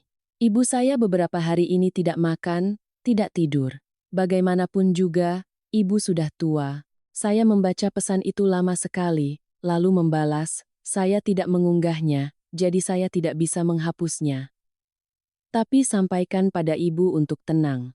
Di dunia ini tidak ada yang akan dihakimi selamanya, selama kita tahu cara mengakui kesalahan dengan tulus. Setelah mengirim pesan itu, saya melihat keluar jendela. Lampu di jembatan Suramadu baru saja padam, hanya tersisa cahaya bulan yang redup. Saya tahu badai di media sosial pada akhirnya akan reda, tetapi yang paling berharga adalah badai di dalam hati saya sudah tenang. Beberapa hari kemudian, seorang rekan kerja berkata, Mbak Citra, ada yang mengirim bunga untuk Mbak. Saya membukanya, seikat bunga krisan putih. Tidak ada kartu, tidak ada pesan. Hanya ada sehelai kelopak bunga kecil yang jatuh, dengan tulisan tangan yang sedikit goyah. Maaf, saya tidak tahu dari siapa, Mas Budi, Ibu Ratih, atau seseorang dari keluarga. Tapi saya hanya tersenyum dan meletakkan bunga itu di meja kerja. Krisan putih, bunga dari awal yang baru, dan juga bunga yang pertama kali saya lihat di tangan Mbak Maya hari itu. Saya berbisik pada diri sendiri, akhirnya, ada seseorang yang tersadar, di luar, senja berwarna keemasan. Opini publik bisa saja riuh, badai bisa saja datang, tetapi hati saya kini tenang seperti permukaan air setelah badai reda. Karena saya tahu, ketika kita hidup dengan benar, tanpa perlu berkata-kata, semesta akan berbicara untuk kita. Seminggu setelah klip itu viral, media sosial belum juga reda. Saat saya bekerja, rekan-rekan masih membicarakannya. Mbak Citra, ibu mertua Mbak pasti malu sekali ya. Saya hanya tersenyum, orang hanya melihat permukaannya saja. Setiap orang menebus kesalahannya dengan cara mereka sendiri. Di kampung, rumah beratap genting Ibu Ratih menjadi pusat gosip. Orang pergi ke pasar, ke pengajian, ke kondangan, selalu menyempatkan diri untuk membicarakannya. Dengar-dengar Bu Ratih sekarang takut sama internet. Kata tetanggaku, beliau sudah 3 hari mengurung diri. Entah siapa yang merekam klip itu, jelas sekali gambarnya. Awalnya Ibu Ratih hanya bersembunyi, tetapi semakin bersembunyi, gosip semakin menyebar. Beliau tidak tahan lagi. Suatu sore, saat Wulan sedang memasak, ibu tiba-tiba berkata, ambilkan ponsel ibu. Ibu mau live di media sosial, mau meluruskan masalah ini. Kalau dibiarkan orang menghina terus, bagaimana ibu bisa hidup? Wulan panik. Ibu, jangan. Internet itu kejam. Nanti omongan ibu dipotong-potong. Ibu Ratih menepis tangannya. Tidak apa-apa. Ibu bicara dengan mulut ibu sendiri. Siapa yang bisa berbuat apa? Maka, malam itu beliau mengenakan kebaya ungu, memakai sedikit lipstik, menyisir rambutnya rapi, dan duduk di depan meja kayu, menyalakan ponselnya. Latar belakangnya adalah rak warung kelontong dengan beberapa bungkus deterjen, botol minyak goreng, dan beberapa lap, membuatnya terlihat seperti pemilik warung kecil di desa. Beliau berdeham, menatap kamera, dan berbicara dengan jelas, "Selamat malam semuanya. Saya Ratih, ibu mertua dari Citra yang sedang ramai dibicarakan. Saya ingin meluruskan agar adil." Suaranya bergetar, tetapi semakin lama semakin tinggi. Kalian semua tidak mengerti, hanya melihat sepotong video lalu menghakimi. Saya menamparnya itu untuk mendidik, bukan karena benci. Mertua kalau tidak tegas, menantu bisa naik ke kepala. Komentar mulai bermunculan. Ya Tuhan, zaman sekarang masih ada yang berpikir begitu, tegas seperti itu, siapa yang mau jadi menantu di rumah ibu? Kasihan Mbak Citra, sudah ditampar masih disalahkan. Ibu Ratih tidak membaca, hanya melanjutkan, "Saya dan dia tidak bermusuhan. Waktu dia pergi, saya sedih sekali. Siapa sangka dia kembali jadi direktur, saya ikut senang. Tapi orang-orang terus bilang saya jahat. Coba tanya, siapa yang tahan?" Wulan di sebelahnya pucat pasi. "Ibu," komentar orang-orang pedas sekali, "matikan saja Bu." Ibu melotot, "Biar saja, biar mereka dengar yang sebenarnya." Seorang penonton berkomentar, "Kalau memang sayang, kenapa dulu bilang menantunya pembawa sial? Sekarang lihat menantunya sukses baru bilang sayang." Teks komentar bergulir cepat, "Ibu semakin salah tingkah. Saya bicara begitu kan karena hilaf. Siapa yang tidak pernah salah bicara? Ibu mana yang tidak sayang anak?" Notifikasi 2000 orang sedang menonton muncul. Wulan panik. "Ibu, penontonnya semakin banyak. Matikan, Bu, saya mohon, Ibu masih berusaha. Saya hanya ingin orang-orang mengerti bahwa saya ini orang yang terus terang, bukan orang jahat." Dan kemudian, sebuah komentar yang disematkan muncul di atas. "Terus terang kok menampar menantu di depan umum? Itu bukan terus terang, Bu. Itu kejam." Seluruh rumah hening. Wajah Ibu Ratih pucat pasi. Beberapa saat kemudian, beliau diam-diam mematikan siaran langsungnya. Siaran itu hanya berlangsung 11 menit 13 detik, tetapi cukup untuk menjadikannya bahan cemoohan di mana-mana. Pagi berikutnya, berbagai akun media sosial membagikan ulang video itu dengan judul-judul sensasional, "Mertua terus terang memberi klarifikasi, netizen murka." Live streaming klarifikasi atau pengakuan dosa? Ibu Ratih membacanya, tangannya gemetar. Beliau bergumam, "Orang-orang ini mau membunuhku ya?" Wulan memeluk bahu ibunya, "Sudah," Wulan bilang. "Internet bukan tempat untuk menjelaskan." Sejak hari itu, beliau hampir tidak pernah keluar rumah. Setiap ada telepon, beliau takut. Tetangga yang datang membeli barang di warung, beliau bersembunyi di kamar dan menyuruh Wulan yang melayani. Bilang ibu sedang ke pasar, ibu sakit, ibu tidak ada di rumah. Sementara Mas Budi, setiap hari pergi bekerja dengan kepala tertunduk. Atasan dan rekan kerjanya menatapnya dengan penasaran. Ada yang bertanya, "Istri Mas itu Mbak Citra, ya? Hebat sekali. Tapi dengar-dengar ibu Mas galak sekali ya?" Dia hanya tersenyum kecut, "Masalah keluarga, Mas, mohon jangan dibicarakan." Malam harinya dia menelepon saya. "Dek, Ibu sangat menderita. Ibu sudah beberapa malam tidak bisa tidur. Tolong maafkan Ibu." Saya menghela napas. Mas bicara seolah-olah aku yang melakukan sesuatu padanya. "Aku tidak punya kuasa membuat orang menderita. Siapa yang menabur, dia yang menuai. Tapi Ibu sudah tua. Apa kamu bisa pulang sekali saja?" Saya diam. Sebagian dari diri saya merasa iba, tetapi sebagian lagi lebih waras dari sebelumnya. Saya berkata perlahan, "Aku tidak akan pulang, karena jika aku pulang, semuanya akan kembali seperti semula. Aku tidak mau membuka lagi luka yang belum sembuh." Lalu saya menutup telepon, hati saya lega seolah baru saja meletakkan beban berat. Malam itu, saya membuka media sosial, dan melihat orang-orang masih ramai membicarakan siaran langsung itu. Ada yang menghujat, ada yang kasihan, tetapi semua orang mengerti, era kekuasaan mertua sudah berakhir. Di dunia yang terhubung ini, benar dan salah tidak lagi bisa terkubur di bawah atap rumah siapapun. Saya tersenyum tipis menatap keluar jendela. Angin dari laut berembus sejuk. Mungkin inilah keadilan yang tidak perlu saya minta. Ia datang dengan sendirinya, diam-diam, tetapi tegas. Sementara di kampung, Ibu Ratih duduk termenung di depan altar. Memandangi asap dupa yang meliuk-liuk, di sebelahnya ada ponsel yang layarnya mati. Beliau berbisik pada dirinya sendiri, Citra.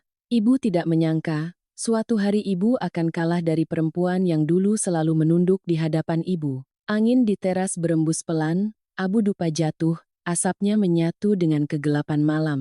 Siang itu, saya sedang meninjau rencana kuartalan ketika sekretaris memberitahu, Mbak Citra, ada yang menunggu di lobi. Katanya keluarga. Saya terdiam sejenak. Keluarga? Siapa lagi yang saya punya di sini selain orang tua saya di Jawa? Saya melangkah keluar, dan begitu melihat dua sosok yang akrab, hati saya sedikit mencelos. Mas Budi dan Ibu Ratih. Ibu mengenakan kebaya biru muda, rambutnya disanggul tinggi. Terlihat lebih kurus. Mas Budi hanya menunduk, kedua tangannya saling bertautan. "Hai, Dek," katanya, suaranya pelan seperti angin. Saya mengangguk. "Mas dan Ibu, silakan duduk." Ibu Ratih melihat sekeliling, matanya ragu. Ini adalah kafe di dalam sebuah hotel bintang 4 yang mewah dan tenang. Tempat saya biasa bertemu dengan mitra bisnis. Mungkin beliau merasa aneh, karena wanita yang pernah diremehkannya kini menjadi pelanggan tetap di tempat seperti ini. Kami duduk di sebuah meja. 3 orang di tengah ruangan yang harum aroma kopi. Ibu Ratih memulai, "Citra, Ibu kesini bukan untuk berdebat. Ibu ingin mengatakan beberapa hal." Saya tersenyum tipis. "Saya dengarkan, Bu." Beliau menarik napas dalam-dalam. Suaranya bergetar. Sejak kejadian itu, hidup Ibu tidak tenang. Ibu tahu Ibu salah. Waktu itu Ibu emosi, tidak bisa berpikir jernih. Soal klip itu, Ibu juga sangat menderita. Orang-orang menghina Ibu, Ibu tidak tahan. Beliau berbicara dengan suara tercekat, air matanya benar-benar jatuh. Mas Budi yang duduk di sebelahnya dengan canggung menimpali, "Citra, Ibu benar-benar menyesal. Mas juga salah, Mas tahu, diamnya Mas itu salah, Mas ingin kalau bisa, kita memulai semuanya dari awal." Saya duduk diam, menatap gelas es jeruk di depan saya. Gelembung-gelembung kecil naik ke permukaan, lalu pecah.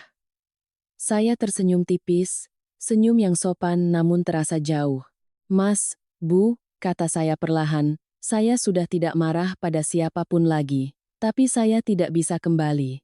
Ibu Ratih terkejut, suaranya goyah, "Kenapa kamu bicara begitu? Bagaimanapun juga kamu kan menantu di keluarga ini. Rumah itu ada pintunya, kalau bisa keluar, ya bisa masuk lagi. Jangan sampai jadi bahan tertawaan orang."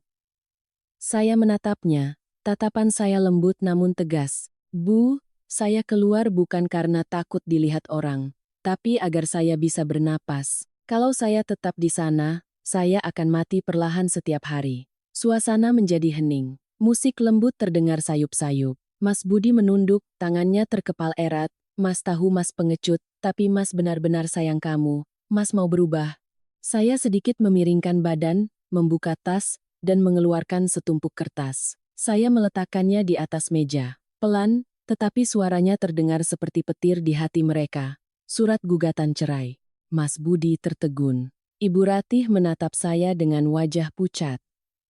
Saya berbicara perlahan, setiap kata seperti paku yang menancap. 3 tahun menjadi menantu, saya sudah berusaha sekuat tenaga. Tapi perasaan yang sudah robek, kalau dijahit lagi, tetap akan meninggalkan bekas jahitan. Saya tidak mau hidup dengan bekas jahitan itu lagi. Mas Budi gemetar memegang kertas itu. "Kamu benar-benar mau mengakhirinya?" Saya menatapnya, suara saya tenang. "Sebenarnya, kita sudah lama berakhir. Sejak hari di mana Mas duduk diam melihat Ibu menamparku. Ibu Ratih menangis. Ibu minta maaf, Nak. Ibu sungguh-sungguh, sekarang Ibu hanya ingin bertemu kamu untuk mengatakan itu." Saya menatapnya, hati saya tidak lagi marah, tetapi juga tidak lagi sayang, hanya hampa. Saya berdiri, mengambil gelas saya dan mengangkatnya sedikit. "Terima kasih sudah datang, Bu. Saya harap Ibu menjaga kesehatan." Jangan biarkan masalah lama membebani pikiran. Untuk urusan saya dan Mas Budi, biarkan hukum yang menyelesaikannya. Saya meletakkan gelas itu, menarik kursi, dan berdiri. Ibu Ratih buru-buru memegang tangan saya. Citra, maafkan ibu, ya? Saya melepaskan tangannya dengan lembut. Bu, memaafkan bukan berarti kembali. Saya sudah memaafkan, tapi saya memilih untuk melangkah maju. Saya tersenyum, menunduk memberi salam, lalu berbalik pergi. Di belakang saya, terdengar suara kursi bergeser, suara isak tangis. Saya tidak menoleh. Melangkah keluar dari pintu kaca, sinar matahari siang terasa terik. Saya memejamkan mata, menarik napas panjang, merasa seolah angin membawa pergi semua beban di hati saya. Sepatu saya mengetuk lantai marmer, setiap langkahnya tegas. Setiap langkah adalah sebuah penegasan. Saya benar-benar telah keluar dari lingkaran setan menantu, mertua, dan kehormatan. Malam itu saya menandatangani surat itu. Pena sedikit bergetar, tetapi hati saya ringan seperti awan. Satu babak kehidupan telah ditutup, tanpa keributan, tanpa dendam, hanya ada kedamaian dari seseorang yang tahu bahwa ia telah menyelesaikan jalan kesabarannya. Yang tersisa dalam ingatan hanyalah citra Ibu Ratih yang duduk di kafe, di hadapannya selembar kertas putih. Beliau pernah berkata, menantu harus penurut, tapi mungkin, kali ini beliaulah yang harus belajar mendengar. Mendengar suara keadilan dan balasan yang datang dengan lembut namun menusuk. Di luar pintu kaca, matahari masih bersinar terang, menyinari seorang wanita yang melangkah dengan punggung tegap. Hari penandatanganan surat cerai, hujan turun gerimis.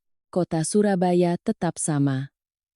Setiap kali hati seseorang sedang berkecamuk, langit seolah tahu cara untuk ikut serta. Saya memandangi butiran hujan di kaca mobil, mendengar suara wiper yang bergerak teratur, dan merasakan hati yang anehnya ringan. 3 tahun pernikahan, 11 babak drama menantu dan mertua, entah berapa banyak air mata yang telah jatuh.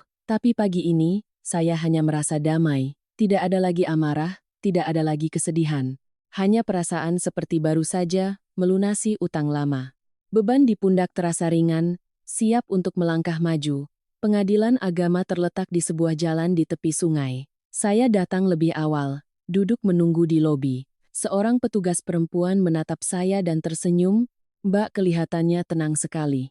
Biasanya yang mau cerai itu menangis, Mbak malah tersenyum. Saya menjawab, sudah cukup menangis saat hidup sengsara dulu, Bu. Sekarang tinggal tersenyum saja. Beliau mengangguk, tatapannya penuh simpati. Beberapa saat kemudian, Mas Budi datang. Dia terlihat lebih kurus, janggutnya tidak terurus, matanya sembab. Melihat saya, dia menunduk pelan. Kamu sehat? Saya tersenyum. Sehat, terima kasih Mas. Dia duduk di seberang saya, terdiam sejenak, lalu berbisik, Mas tahu masalah. Tapi kalau ada kehidupan selanjutnya, Mas berharap bisa memperbaikinya. Semoga kita tidak bertemu dalam keadaan seperti ini. Saya menatapnya, suara saya lembut.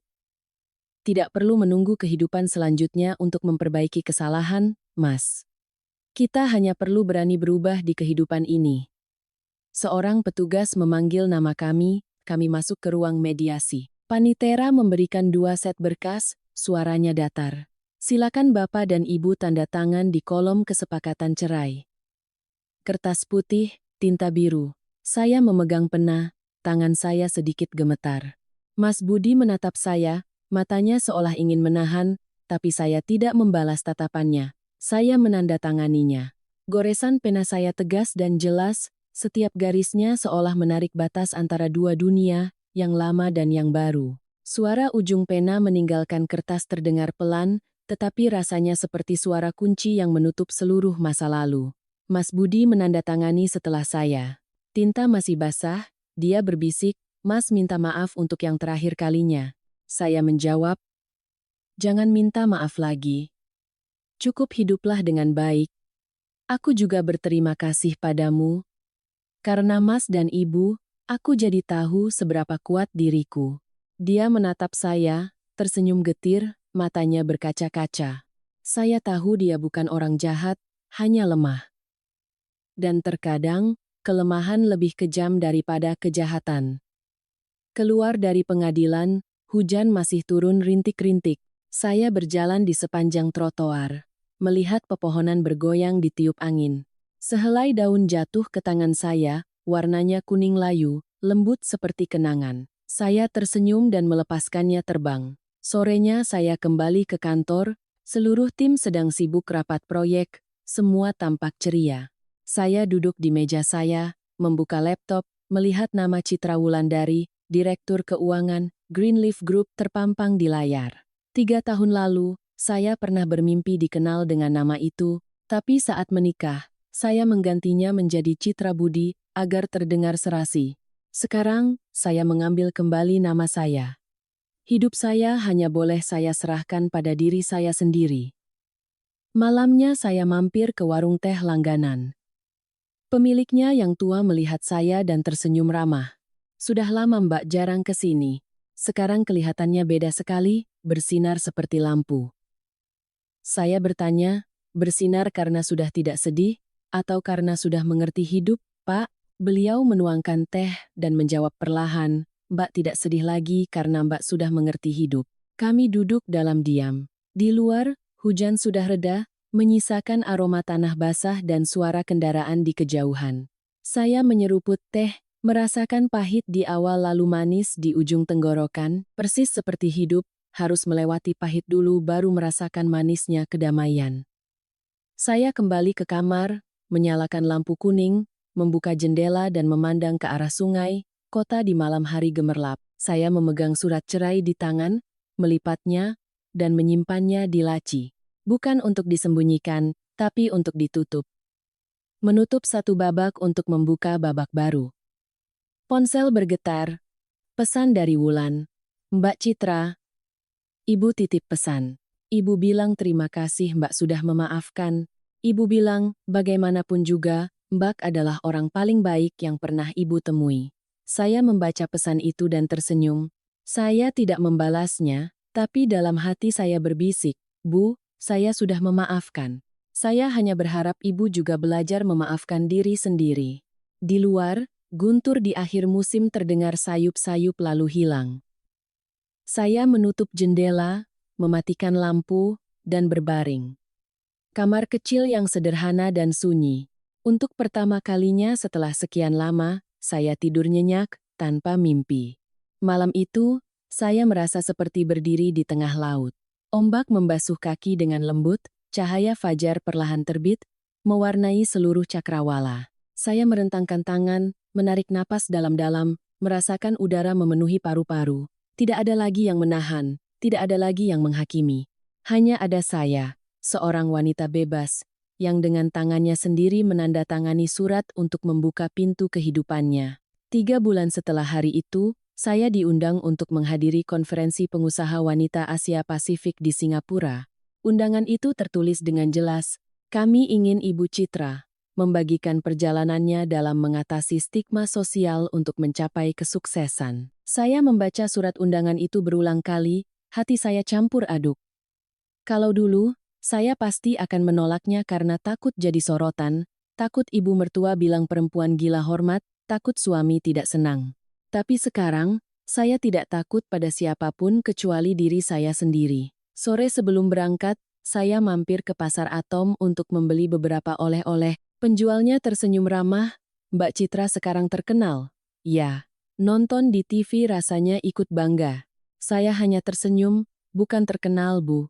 Saya hanya beruntung bisa hidup menjadi diri sendiri. Pesawat meninggalkan Bandara Juanda saat senja yang merah menyala. Saya melihat ke bawah, kota yang perlahan mengecil. Hati saya tiba-tiba merasa haru pada tahun-tahun di mana saya pernah begitu lemah di sana. Saya berbisik, selamat tinggal, menantu yang dulu. Selamat datang, wanita hari ini. Konferensi diadakan di sebuah gedung kaca di pusat kota Singapura. Bendera-bendera berwarna-warni, lampu yang gemerlap, dan ratusan wajah perempuan dari berbagai negara. Saat nama saya dipanggil, jantung saya masih berdebar kencang, tapi tidak lagi gemetar. Saya melangkah ke atas panggung, cahaya lampu menerpa. Di hadapan saya bukan hanya audiens internasional, tetapi juga masa lalu saya sendiri. Citra yang dulu gemetaran di samping meja makan, menunduk di bawah tatapan merendahkan. Saya memulai dengan suara tenang. Saya bukan orang yang istimewa. Saya pernah menjadi seorang menantu biasa di sebuah keluarga di Indonesia, pernah berpikir bahwa kesabaran adalah cara untuk menjaga kebahagiaan, tapi kemudian saya sadar, bersabar terlalu lama hanya akan membuat diri kita lenyap. Seluruh aula hening. Saya melihat wajah-wajah perempuan dari berbagai usia, melihat sekilas di antara mereka mata yang sama seperti saya dulu. Lelah namun haus untuk hidup. Seseorang bertanya, bagaimana cara Anda membalas dendam? Saya berkata, saya tidak membalas dendam. Saya hanya hidup dengan baik dan membiarkan takdir menjawabnya. Memaafkan bukanlah melupakan, tetapi tidak membiarkan rasa sakit mengendalikan kita lagi. Tepuk tangan membahana, panjang, dan bergemuruh seperti ombak. Saya sedikit tertegun, lalu tersenyum. Saat itu saya sadar, saya tidak hanya berbicara untuk diri sendiri, tetapi juga untuk ribuan perempuan lain yang diam-diam menderita dan menunggu kesempatan untuk bangkit. Setelah acara, banyak yang menghampiri untuk berjabat tangan. Seorang pengusaha wanita dari Jepang menunduk, kisah Anda sangat menyentuh. Saya rasa dimanapun, selalu ada perempuan seperti Anda yang terikat oleh tradisi tetapi mendambakan kebebasan. Saya menjawab dengan bahasa Jepang yang terbata-bata, terima kasih. Kebebasan adalah hadiah yang mahal, tetapi layak diperjuangkan dengan segenap keberanian. Saat meninggalkan aula, saya berdiri di depan sebuah cermin besar. Di dalamnya terpantul diri saya hari ini, rambut disanggul tinggi, blazer putih, mata yang jernih dan tenang. Saya berbisik pada diri sendiri, sekarang, kamu sudah berbicara untuk dirimu sendiri, Citra. Kembali ke Indonesia, saya diundang untuk wawancara di sebuah program televisi. Pembawa acara bertanya, apa yang membuat Anda berani berubah begitu drastis? Saya tersenyum, karena suatu hari saya bercermin dan tidak mengenali siapa orang di dalamnya. Saya tahu, jika saya tidak berubah, saya akan kehilangan diri saya selamanya. Penonton bertepuk tangan, dan saya merasa ringan, seolah baru saja meletakkan beban yang telah saya pikul terlalu lama. Malam itu, saya menerima pesan dari nomor tak dikenal. Melihatmu di TV, Ibu ikut senang. Ibu tidak berani menelepon, hanya ingin bilang terima kasih. Semoga kamu selalu damai. Saya langsung tahu itu Ibu Ratih. Saya membaca pesan itu, hati saya terenyuh. Lalu saya membalas dengan 3 kata, saya juga Bu, tanpa benci, tanpa dendam. Karena ketika hati sudah damai, semua badai hanyalah angin lalu. Malam itu saya berdiri di balkon memandangi kota yang menyala. Di antara cahaya kuning dari jendela-jendela apartemen, saya melihat satu hal dengan jelas, tidak ada yang bisa memberikan kebahagiaan pada seorang perempuan selain dirinya sendiri. Kebahagiaan tidak terletak pada hidangan yang lengkap, tidak pada pujian menantu yang baik, juga tidak pada selembar surat nikah. Kebahagiaan adalah ketika kita berani berdiri, berbicara untuk diri sendiri, dan hidup sesuai dengan kata hati. Sekalipun hanya sekali, itu sudah cukup untuk menerangi seumur hidup. Setelah pidato di Singapura, saya diundang menjadi pembicara dalam seminar perempuan dan kekuatan harga diri di Jakarta. Perjalanan dinas kali ini, saya tidak hanya membawa materi, tetapi juga mentalitas seseorang yang telah melewati badai. Saya tidak lagi berbicara untuk mendapat tepuk tangan, tetapi untuk berbagi dengan perempuan-perempuan yang masih bingung antara menjadi baik dan menjadi penurut. Pagi itu, cuaca Jakarta sejuk, daun-daun ketapang merah berguguran memenuhi halaman. Saya datang lebih awal, merapikan blazer, lalu duduk di ruang tunggu, mendengar suara tes mikrofon dari panggung. Kami undang Ibu Citra Wulandari untuk bersiap di atas panggung. Saya menarik napas dalam-dalam, tersenyum, dan melangkah keluar. Di bawah cahaya lampu kuning yang lembut, ratusan pasang mata menatap saya. Saya memulai cerita saya dengan suara tenang, ada luka yang kita kira tidak akan pernah sembuh. Tetapi ketika kita belajar memaafkan orang lain, saat itulah kita membuka kunci untuk diri kita sendiri. Tepuk tangan terdengar panjang, tetapi saya tidak lagi mendengarnya dengan jelas, karena tepat pada saat itu, Di ujung ruangan, saya melihat sekilas sosok yang akrab. Seorang wanita berdiri di dekat pintu, mengenakan kardigan coklat, tubuhnya kurus, rambutnya lebih banyak beruban. Ibu Ratih. Saya tertegun, jantung saya terasa diremas. Beliau tidak masuk, hanya berdiri memandang, matanya basah tapi tidak berani melangkah lebih jauh. Seorang petugas keamanan berbisik, "Bu, mana tiket undangannya?" Beliau menggeleng. "Saya tidak masuk, Pak. Saya hanya lihat dari luar saja." Saya terus berbicara, suara saya tidak berubah, tetapi genggaman tangan saya di mikrofon sedikit mengerat. Begitu banyak kenangan yang kembali, tamparan, omelan, malam menangis di kamar, lalu gambaran beliau yang menangis di kafe saat saya mengajukan gugatan cerai, semuanya berkelindan seperti role film lama. Saya menarik napas dalam-dalam, melanjutkan, "Saya pernah menjadi orang yang penakut, tetapi saya juga pernah menjadi orang yang dicintai. Mungkin karena itu, saya masih percaya, setiap orang punya sisi baik. Hanya saja mereka menyembunyikannya terlalu dalam di balik kata-kata yang menyakitkan." Ruangan hening. Tidak ada yang tahu untuk siapa kalimat itu saya tujukan. Hanya orang yang berdiri di luar pintu itu yang mungkin mengerti. Saat acara selesai, saya turun dari panggung, menerima bunga dari panitia, menandatangani beberapa buku untuk penggemar. Ketika saya menoleh, Ibu Ratih sudah tidak ada. Yang tersisa hanyalah sebuah syal rajut coklat yang jatuh di dekat pintu keluar, tersampir di pegangan tangga. Saya mengambilnya, aroma yang akrab tercium. Aroma minyak angin, aroma pagi hari saat beliau bangun lebih awal untuk memasak bagi seluruh keluarga. Tiba-tiba mata saya terasa perih. Sorenya, saya naik mobil kembali ke hotel. Di tengah keramaian Jakarta, sekali lagi saya melihatnya.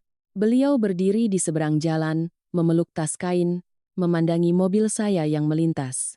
Beliau tidak memanggil, saya juga tidak berhenti.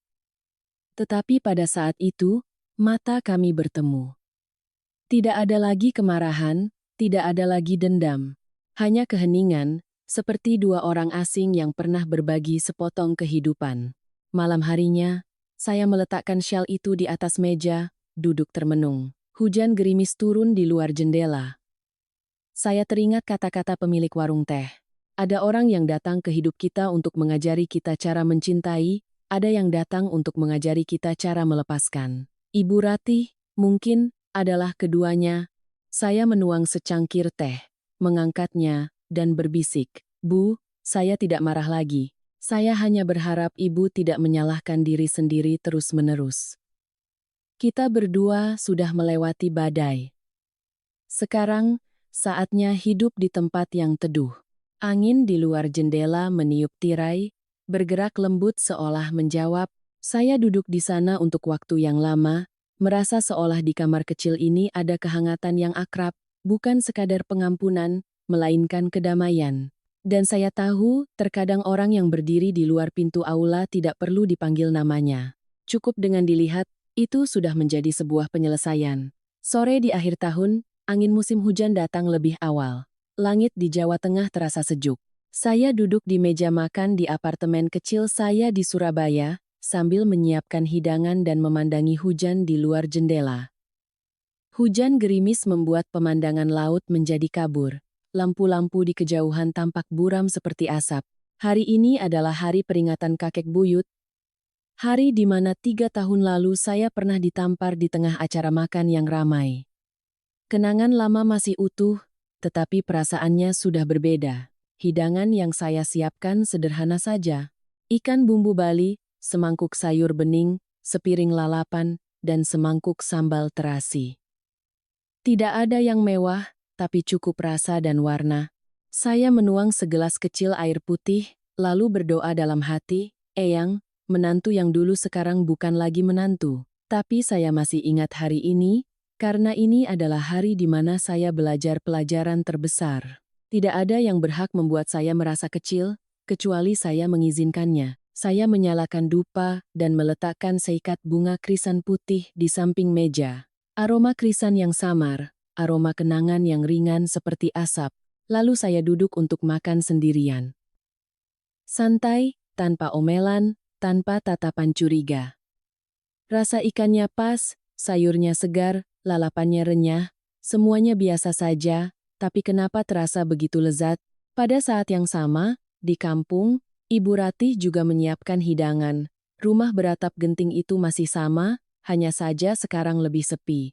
Wulan bekerja jauh, Mas Budi pindah rumah. Dapur yang luas itu kini hanya dihuni oleh beliau dan sebuah lampu minyak tua.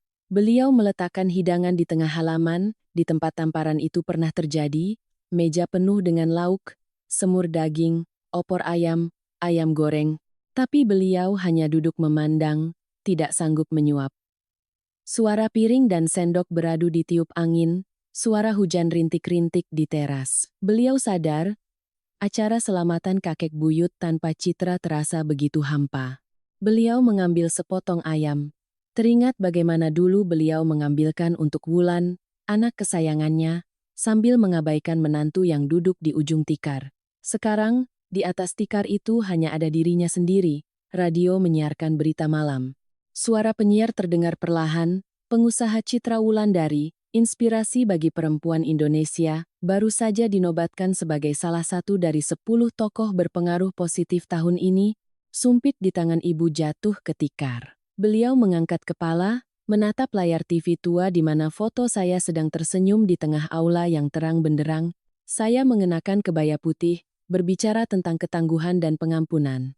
Beliau gemetar, menyentuh layar TV, matanya berkaca-kaca. Citra, ibu tahu ibu salah. Seandainya saja dulu ibu bisa lebih menyayangimu. Beliau mencoba menyuap nasi, tapi terasa tercekat di tenggorokan. Hidangan yang banyak lauknya, tapi kenapa rasanya hambar seperti air? Beliau menunduk dan berbisik, enak atau tidaknya makanan bukan karena lauknya, tapi karena siapa yang makan bersama kita. Angin di teras bertiup, abu dupa di altar jatuh perlahan ke tikar, lalu lenyap. Sementara saya, duduk di depan hidangan kecil saya, perlahan menyantap setiap sendok sayur, saya tidak merasa menang, tidak merasa puas. Saya hanya merasa hati saya ringan seperti awan. Karena saya mengerti, hukuman terbesar bukanlah dibalas, melainkan menyadari sendiri nilai seseorang yang pernah kita remehkan ketika semuanya sudah terlambat. Saya mengangkat gelas, menuang untuk diri sendiri secangkir teh. Bersulang, Citra, untuk semua yang telah berlalu, untuk orang-orang yang pernah menyakitimu tapi tanpa sengaja membuatmu tumbuh dewasa. Di luar, suara ombak berdebur pelan, saya menengadah, melihat bulan sabit yang mengintip di antara awan. Tiba-tiba saya ingin menelepon ibu kandung saya. Bu, aku sehat. Aku masak dan makan enak, ibu jangan khawatir. Di seberang sana ibu tertawa. Iya, nak. Dengar suaramu saja ibu sudah tenang. Saya meletakkan telepon, menuang secangkir teh lagi, menghirup aroma krisan putih. Di tengah kamar kecil ini, tiba-tiba hati saya terasa hangat, kehangatan yang bukan berasal dari kompor, melainkan dari kedamaian di dalam hati. 2 meja makan, 1 dingin, 1 hangat, keduanya disiapkan oleh tangan perempuan, tetapi hanya berbeda dalam satu hal, yang satu disiapkan untuk menjaga muka, yang satu lagi untuk memelihara kedamaian. Saya tersenyum tipis menatap laut malam, mungkin inilah keadilan hidup, ketika setiap orang harus memakan nasi dari apa yang telah mereka masak sendiri. Suatu pagi di awal musim semi, langit cerah, matahari bersinar keemasan seperti madu. Saya berdiri di balkon apartemen, memandangi lalu lintas di bawah, dan tiba-tiba merasa begitu damai. Angin membelai rambut, aroma bunga melati tercium samar. Saya menyeruput kopi, merasakan pahit di ujung lidah, dan manis di akhir, persis seperti hidup saya, yang pahit pada akhirnya akan menjadi manis. 3 tahun telah berlalu, banyak yang berubah. Saya bukan lagi menantu pemalu seperti dulu, bukan lagi perempuan yang hanya bisa pasrah. Saya belajar hidup lebih lambat, belajar mendengarkan kata hati, dan yang terpenting, belajar untuk pergi pada saat yang tepat. Banyak yang bertanya, apa Mbak tidak menyesal pernah memiliki keluarga? Saya tersenyum dan menjawab, menyesal. Tentu, tapi menyesal bukan berarti harus kembali. Ada hal-hal yang kita tinggalkan bukan karena sudah tidak sayang, tapi karena terlalu sayang, kita harus pergi.